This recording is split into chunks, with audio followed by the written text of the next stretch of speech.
nous nous sommes persuadés d'une chose, Pierre.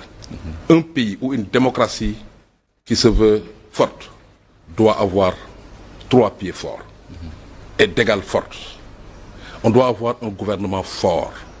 Un gouvernement fort, c'est un gouvernement qui a une vision.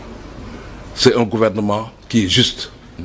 C'est un gouvernement qui, aujourd'hui, qui est légitime en termes d'élection. Mais à côté de ce gouvernement fort, nous devons avoir une opposition forte, aussi forte que le gouvernement. Une opposition forte, c'est une opposition qui est responsable. Une opposition qui est capable de créer, de construire des alternatives et qui est capable de pousser le gouvernement à faire plus. Nous devons avoir une société civile forte. Une société civile forte, c'est une société civile qui est objective, qui est équidistante et qui surveille justement les consensus qui ont été construits. Donc un pays, pour nous, une démocratie forte, c'est gouvernement fort parce que juste, opposition forte parce que responsable, et une société civile forte parce qu'objective. Donc là, est-ce que vous ne craignez pas qu'au sortir de ce dialogue-là, qu'il y ait une sorte de consensus mou autour du gouvernement entre pouvoir, opposition et société civile? Normalement, non, parce que quand on regarde... Là, on parle même d'une possibilité d'un gouvernement d'union nationale déjà. Oui, ben écoute, tout ça, nous l'avons vécu déjà, parce qu'il n'y a pas... Je dis souvent à mes amis qu'il n'y a absolument plus rien à créer. Il faut toujours faire l'histoire des initiatives que nous prenons. Un gouvernement d'union nationale, si on y arrivait, ben écoute, ça permettrait aussi de garantir un consensus dans cette période de non-élection. Parce que, justement, les acteurs politiques, quelque part, c'est des acteurs qui nous polluent. Ils occupent l'espace médiatique, ils nous imposent leurs débats, et des fois, c'est des querelles de personnes qui sont là.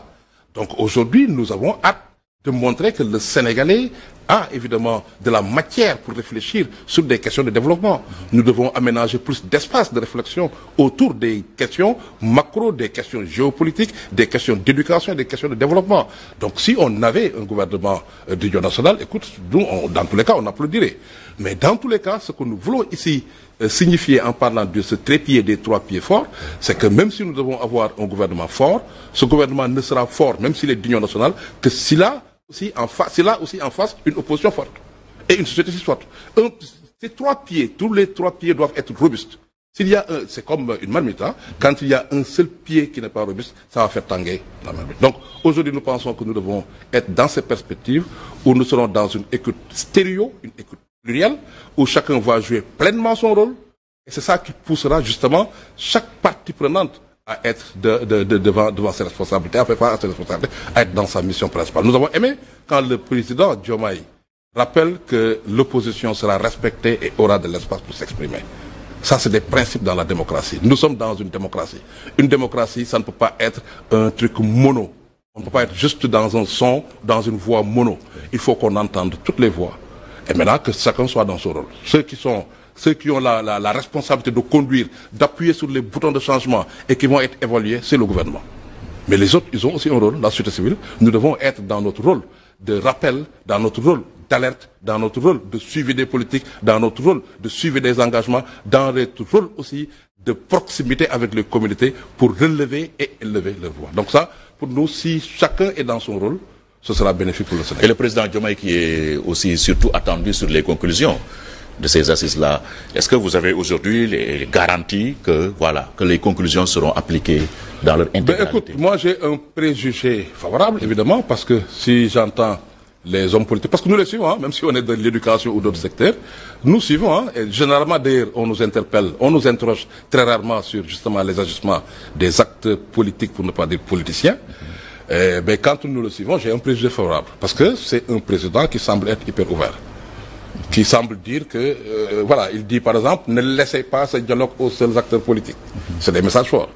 Qui nous dit, l'opposition va avoir de l'espace pour pouvoir s'opposer comme il se doit. C'est des messages forts.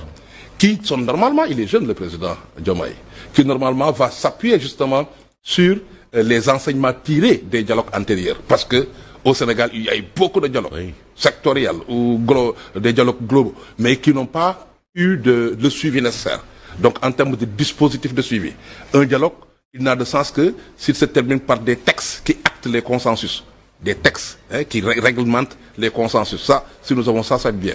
Et donc, pour nous, c'est cela qui fait que nous avons de l'espoir quant à la prise en charge des consensus. C'est de l'espoir.